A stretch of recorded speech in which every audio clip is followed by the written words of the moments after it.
আসসালামু আলাইকুম। আজকে দেশের নেতৃবৃন্দকে সঙ্গে নিয়ে জাতির যে গুরুত্বপূর্ণ দায়িত্ব পালন করতে আমরা এসেছি, আল্লাহ তার জন্য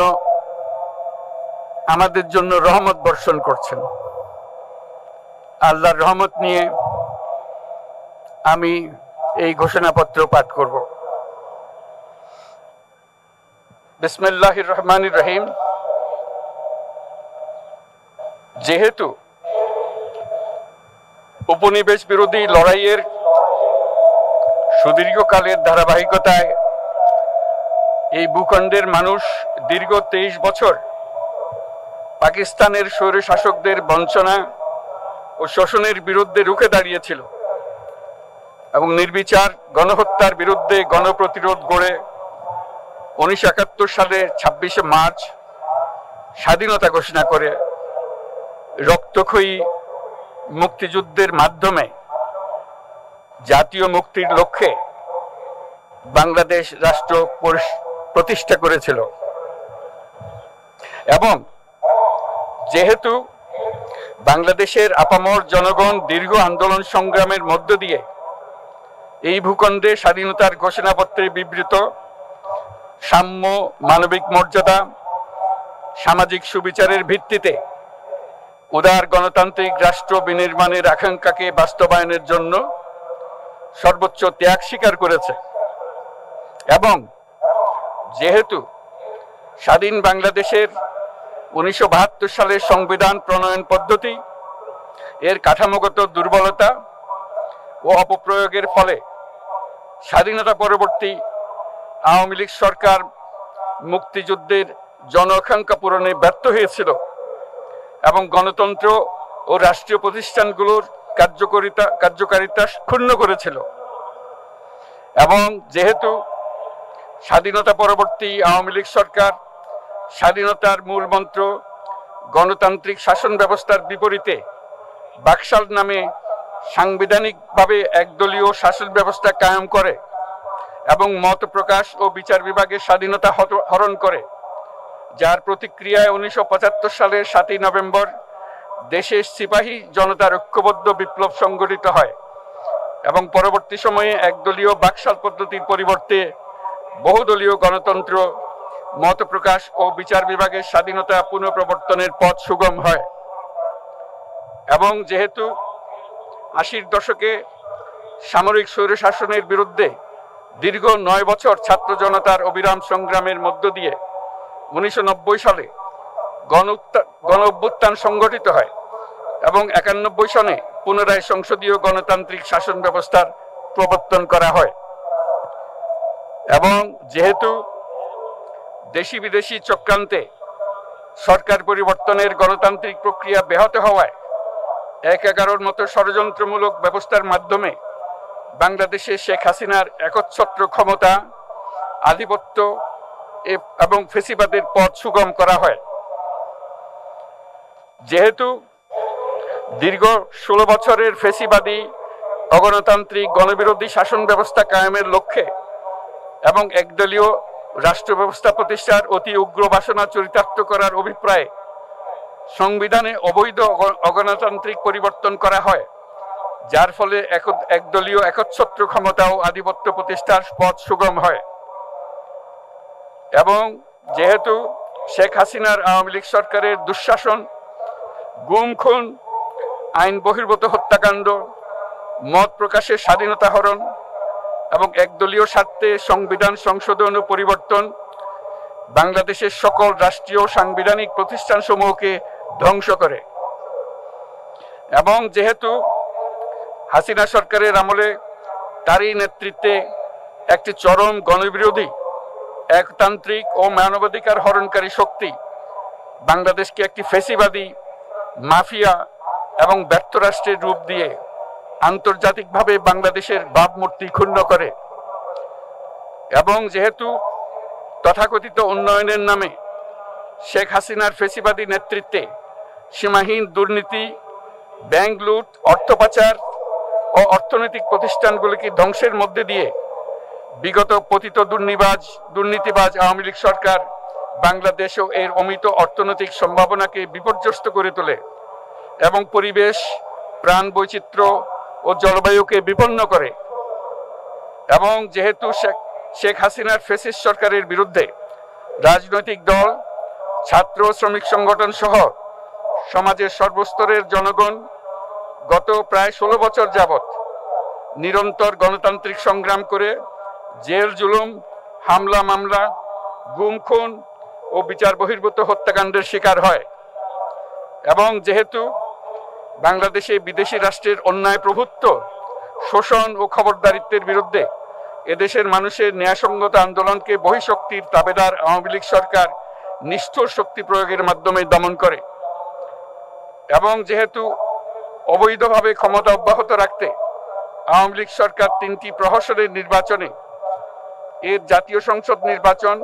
এদেশের মানুষকে ভোটাধিকার ও প্রতিনিধিত্ব থেকে বঞ্চিত করে। যেহেতু আওয়ামী লীগ আমলে ভিন্ন মতের রাজনৈতিক নেতাকর্মী, শিক্ষার্থী, তরুণদের নিষ্ঠুরভাবে নির্যাতন করা হয় এবং সরকারি চাকুরিতে একচেটিয়া দলীয় নিয়োগ এবং কোটাভিত্তিক বৈষম্যের কারণে ছাত্র, চাকুরি প্রার্থী, নাগরিকদের মধ্যে চরম ক্ষোভের জন্ম হয়। এবং যেহেতু বিরোধী রাজনৈতিক দল ও সংগঠনের উপর চরম নিপীড়নের ফলে দীর্ঘদিন ধরে জনরোষের সৃষ্টি হয় এবং জনগণ সকল বৈধ প্রক্রিয়া অবলম্বন করে ফ্যাসিবাদ বিরোধী লড়াই চালিয়ে যায়। এবং যেহেতু সরকারি চাকরিতে বৈষম্যমূলক কোটা ব্যবস্থা বিলোপ ও দুর্নীতি প্রতিরোধে বৈষম্য বিরোধী ছাত্র আন্দোলন চলাকালে আওয়ামী লীগ সরকার কর্তৃক ব্যাপক দমন পীড়ন, বর্বর অত্যাচার,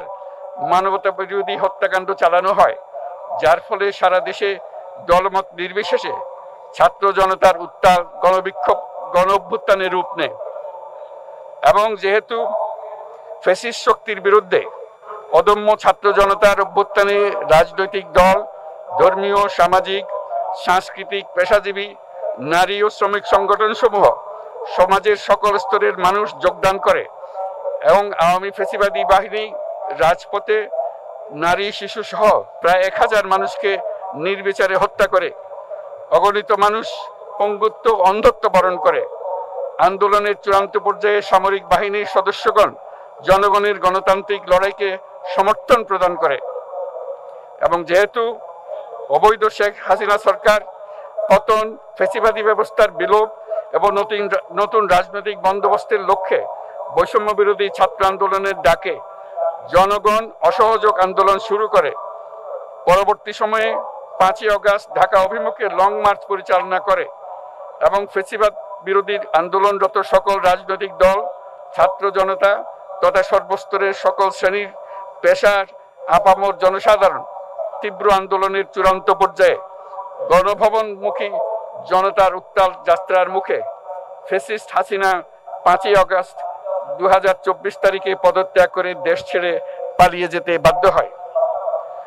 এবং যেহেতু বাংলাদেশের রাজনৈতিক ও সাংবিধানিক সংকট মোকাবেলায় গণ অভ্যুত্থানের মধ্য দিয়ে ব্যক্ত জনগণের সার্বভৌমত্বের প্রত্যয় ও প্রয়োগ রাজনৈতিক ও আইনি উভয় দিক থেকে যুক্তিসঙ্গত, বৈধ ও আন্তর্জাতিকভাবে স্বীকৃত। এবং যেহেতু জনগণের দাবি অনুযায়ী এরপর অবৈধ দ্বাদশ জাতীয় সংসদ ভেঙে দেওয়া হয় এবং সংবিধানের 106 অনুচ্ছেদ অনুসারে সুপ্রিম কোর্টের মতামতের আলোকে সাংবিধানিকভাবে ডক্টর মোহাম্মদ ইউনূসের নেতৃত্বে 8ই আগস্ট 2024 তারিখে একটি অন্তর্বর্তীকালীন সরকার গঠন করা হয়। এবং যেহেতু বাংলাদেশের সর্বস্তরের জনগণের ফ্যাসিবাদ বিরোধী তীব্র আকাঙ্ক্ষা এবং ছাত্র জনতার অভ্যুত্থানের মধ্য দিয়ে ফ্যাসিবাদ, বৈষম্য, দুর্নীতিমুক্ত সমাজ ও রাষ্ট্র বিনির্মাণের অভিপ্রায় প্রকাশিত হয়, সেই হেতু বাংলাদেশের জনগণ সুশাসন ও সুষ্ঠু নির্বাচন, ফ্যাসিবাদী শাসনের পুনরাবৃত্তি রোধ, আইনের শাসন, অর্থনৈতিক ও সামাজিক ন্যায় বিচার নিশ্চিত করার লক্ষ্যে নিয়মতান্ত্রিক উপায়ে বিদ্যমান সংবিধান ও সকল রাষ্ট্রীয় সাংবিধানিক প্রতিষ্ঠানের গণতান্ত্রিক সংস্কার সাধনের অভিপ্রায় ব্যক্ত করে। এবং সেহেতু বাংলাদেশের জনগণ বিগত 16 বছরের দীর্ঘ ফ্যাসিবাদ বিরোধী আন্দোলন সংগ্রামকালে এবং 2024 সালের জুলাই গণঅভ্যুত্থানকালীন সময়ে ফ্যাসিস্ট আওয়ামী লীগ সরকার কর্তৃক সংগঠিত গুম-খুন, হত্যা, গণহত্যা, মানবাধিকার বিরোধী অপরাধ ও সকল ধরনের নির্যাতন, নিপীড়ন ও রাষ্ট্রীয় সম্পত্তি লুণ্ঠনের অপরাধ সমূহের দ্রুত উপযুক্ত বিচারের দৃঢ় অভিপ্রায় ব্যক্ত করছে। সেহেতু বাংলাদেশের জনগণ জুলাই জনগণের সকল শহীদদের জাতীয় বীর হিসেবে ঘোষণা করে শহীদদের পরিবার, আহত যোদ্ধা এবং আন্দোলনকারী ছাত্র জনতাকে প্রয়োজনীয় সকল আইনি সুরক্ষা দেওয়ার অভিপ্রায় ব্যক্ত করেছে। এবং সেহেতু বাংলাদেশের জনগণ যুক্তিসঙ্গত সময়ে আয়োজিতব্য অবাধ ও সুষ্ঠু ও নিরপেক্ষ একটি নির্বাচনের মাধ্যমে গঠিত জাতীয় সংসদে প্রতিশ্রুত প্রয়োজনীয় সাংবিধানিক সংস্কারের মাধ্যমে দেশের মানুষের প্রত্যাশা, বিশেষত তরুণ প্রজন্মের আকাঙ্ক্ষা অনুযায়ী আইনের শাসন ও মানবাধিকার, দুর্নীতি, শোষণমুক্ত, বৈষম্যহীন ও মূল্যবোধ সম্পন্ন সমাজ এবং গণতান্ত্রিক রাষ্ট্র ব্যবস্থা প্রতিষ্ঠার অভিপ্রায় ব্যক্ত করেছে। এবং সেহেতু বাংলাদেশের জনগণ এই প্রত্যাশা ব্যক্ত করছে যে একটি পরিবেশ ও জলবায়ু সহিষ্ণু, অন্তর্ভুক্তিমূলক, টেকসই উন্নয়ন কৌশলের মাধ্যমে বর্তমান ও ভবিষ্যৎ প্রজন্মের অধিকার সংরক্ষিত হবে। এবং সেহেতু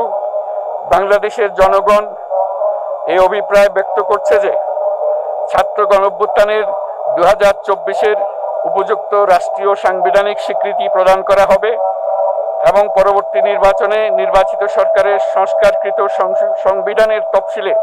এই ঘোষণাপত্র সন্নিবেশিত করা হবে। এবং 5ই আগস্ট 2024 সালে গণঅভ্যুত্থানে বিজয়ী বাংলাদেশের জনগণের আকাঙ্ক্ষার প্রতিফলন হিসেবে এই ঘোষণা প্রণয়ন করা হলো। জাতির সার্বিক মঙ্গল কামনা করে আমি জুলাই ঘোষণাপত্র আপনাদের সবার সামনে উত্থাপন করলাম। আল্লাহ সকলের জন্য মঙ্গল দান করুন, জাতির জন্য মঙ্গল নিয়ে আসুক। সবাইকে ধন্যবাদ। আল্লাহ হাফেজ।